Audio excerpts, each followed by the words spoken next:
Hello and welcome to this week's edition of the Travel Show with John Guinn on ukhealthradio.com. I have 3 guests on the show this week, so you'd be pleased to hear it's not just me talking, although I do a lot of talking this week. There'll be travel tips from Simon Reed, who's a journalist on the Independent newspaper and the Eye. And also there'll be Tony Finnegan, who represents ATOL. He's going to be talking about ATOL and why you need it. I've covered it many times on the show over the last 4 or 5 years, but it is worth repeating why having an ATOL, if you're a UK-based holiday maker, that is, it's worth having. And my first guest will be Jill Starley-Grainer, who is a journalist as well. She's going to be talking about the research that MS Bank have gone into, looking into the prices of Easter holidays this year compared to last year. And she'll also be sharing a load of tips as well.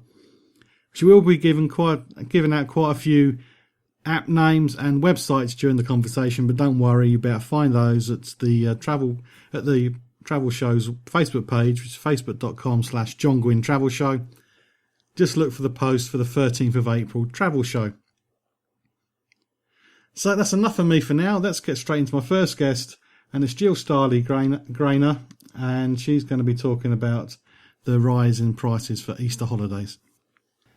The reason we're having the conversation today is you've been comparing holidays taken at Easter last year with those available this year. Did you find that every destination is more expensive, or was it just a few? Yeah, so in this research by M&S Bank, they did find that consistently almost every destination is more expensive, which is largely down to the falling value of the pound. So in all of the destinations that they looked at, consumers are paying on average 6% more to go on holiday. And why is that the case? The pound has fallen quite significantly in the last year, particularly against the euro and the dollar, but also against other currencies. So because of that, although some companies and travel agencies and some of the airlines have tried to absorb a little bit of this cost, there's obviously a tipping point at which it will impact consumers. Mm-hmm. And certainly when you're at destination, restaurants, bars, activities, etc., they're still the same prices they were before, but now it's costing you a lot more to spend that money because the euro and the dollar and the other currencies are costing us more. So MS Bank looked at the whole picture. They just didn't look at the flights and the beds. They looked at local living costs as well. That's right. They looked at flights for a family of 4, accommodation for a week, so staying in a hotel, meals and sites and activities. Did MS Bank come up with an average holiday price with all this research? In 2016, a family of 4 over Easter would spend on average £3,089 to go on holiday.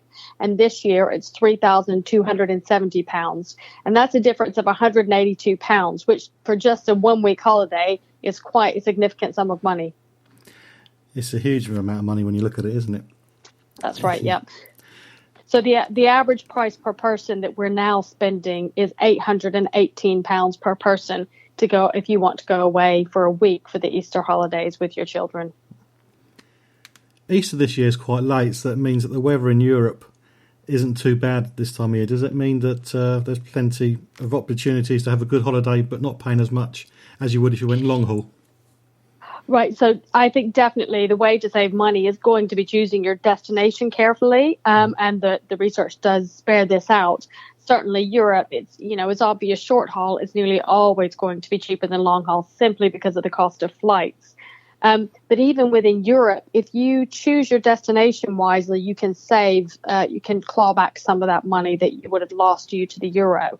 So the top destination that they found, the value for money destination, is Andalusia in Spain. Do you know Andalusia? Not very well, no. So Andalusia, you would fly into Malaga. So what you have there, you fly into Malaga, you've got the old town in Malaga, which itself has some lovely beaches and really attractive old town. It's very underrated. And then all along the coast there, you have tons of gorgeous beaches on either side of Malaga. And that region is generally just known as Andalusia. It's a big, huge region in Spain. So you could go there if you want your beach holiday, but at the same time, You could save even a little bit more if you went inland to the mountains. So you have the Sierra Nevada mountains there. Lots of beautiful little villages, those classic white Spanish villages with all these sort of low, attractive, white painted houses where you can wander around having tapas, having some beer. And then you could stay in that and then go out to the beach just for day trips, which would probably save you even a little bit more. I could do with a beach trip right now. I've been gardening all weekend, and that seems Yeah. ideal. It really does. That's right.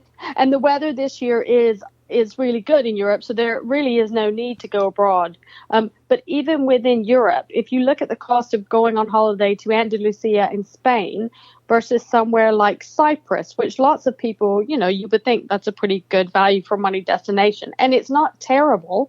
But the difference in price for that 1 week per person, you're still going to save yourself about 150 quid just by going to Andalusia compared to going to Cyprus. So Spain and Portugal are still real value for money destinations for Brits. And so that's great news because they're hugely popular and they're very close. And the weather is typically going to be great. Is it possible to find any bargains if you want to go long haul just for the guarantee of the weather? If you do want to go long haul, last minute, because it's getting so close to Easter, last minute deals are unfortunately largely a thing of the past, but it's not impossible. So a few things you should do, frankly, whether you're looking last minute or far ahead, I would always check the top flight comparison websites. And I check a few of them because it only takes a few minutes. And each of the flight comparison sites pulls in different information from different airlines and travel agents. So if you compare 2 or 3 of them, then you're going to be sure that you're getting the best deal.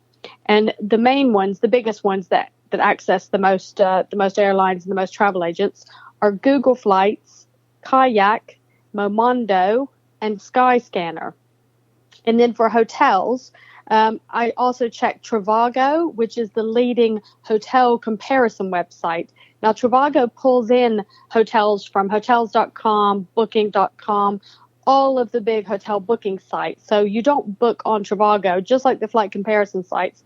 All you do is you search on Trivago, and then it refers you to the place that has the cheapest hotel. However, for last minute deals, there are a couple more tips you could do. There's an app called Hotel Tonight, and it's really good at bringing up bargain hotels, very close to the time of departure. You can just do it on your phone. It's very easy to use. You tell it if you want a basic hotel or if you want a boutique hotel or whatever it is.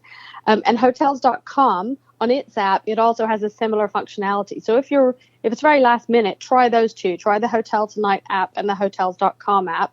But it's still always worth checking those other comparison sites because even though they don't specialize in last minute deals, they pretty much always have data, so you can still at least get a comparison. So if you put some effort in, you can find something cheap and more reasonable when it comes to the cost.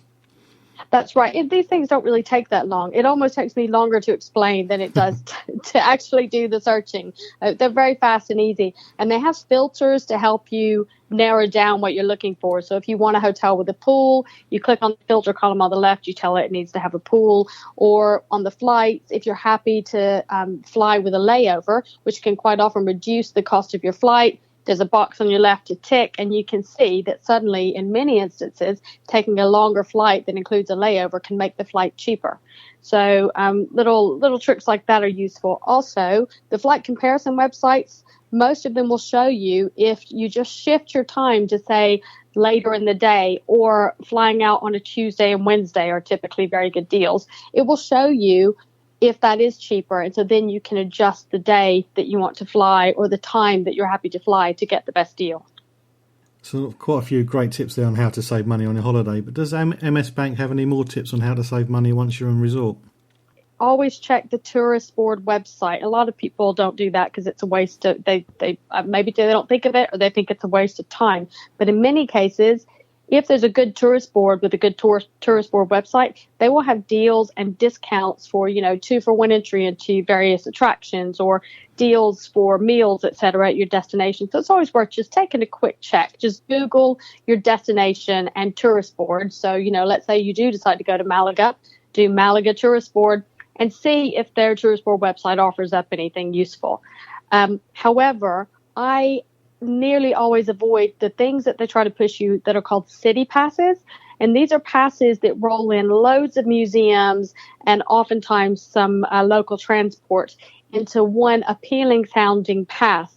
But in most cases, the museums are either not necessarily ones you'd want to go to, or you would have to go to 5 of them in one day to make it, to make it pay. And nobody does that on holiday.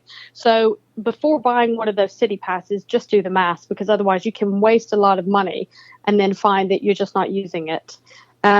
You can also download some free sat-nav apps, so you don't have to pay for a sat-nav app.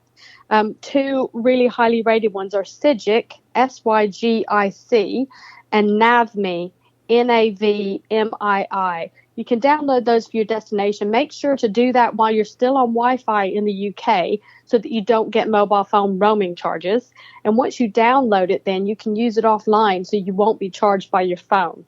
And that's also true for Google Maps, which also has a fairly decent sort of sat-nav almost built in now. But you need to make sure to download that before you go. And if you just Google online how to download Google Maps, there will be plenty of tutorials online that will tell you. It's fairly straightforward, but crucially do that before you get to your destination. Yes, I'm one of those people who've been caught out with roaming charges a long time ago. It's never going to happen again. Yes, it's always a bad one. I mean, to be honest, it's sometimes worth, Three, do you know Three Mobile? Yeah. The mobile phone company. Love them or loathe them. One great thing about Three right now is that they have this feel at home deal, which means that you get to use your mobile phone minutes when you're abroad. Now, if you don't have a Three phone, or if you're not with Three, but you have an unlocked phone, now that means that you can insert any SIM in your phone and use it. It is sometimes still worth buying a Three pay-as-you-go SIM card for, 15, 20 pounds, just so you can use their feel at home package abroad. Again, just Google how that works, or pop into a Three store. They should be able to tell you if you can use the SIM card with your phone, and also how to use the package, because otherwise you can end up with an astronomical mobile phone bill when you get back without even realizing it.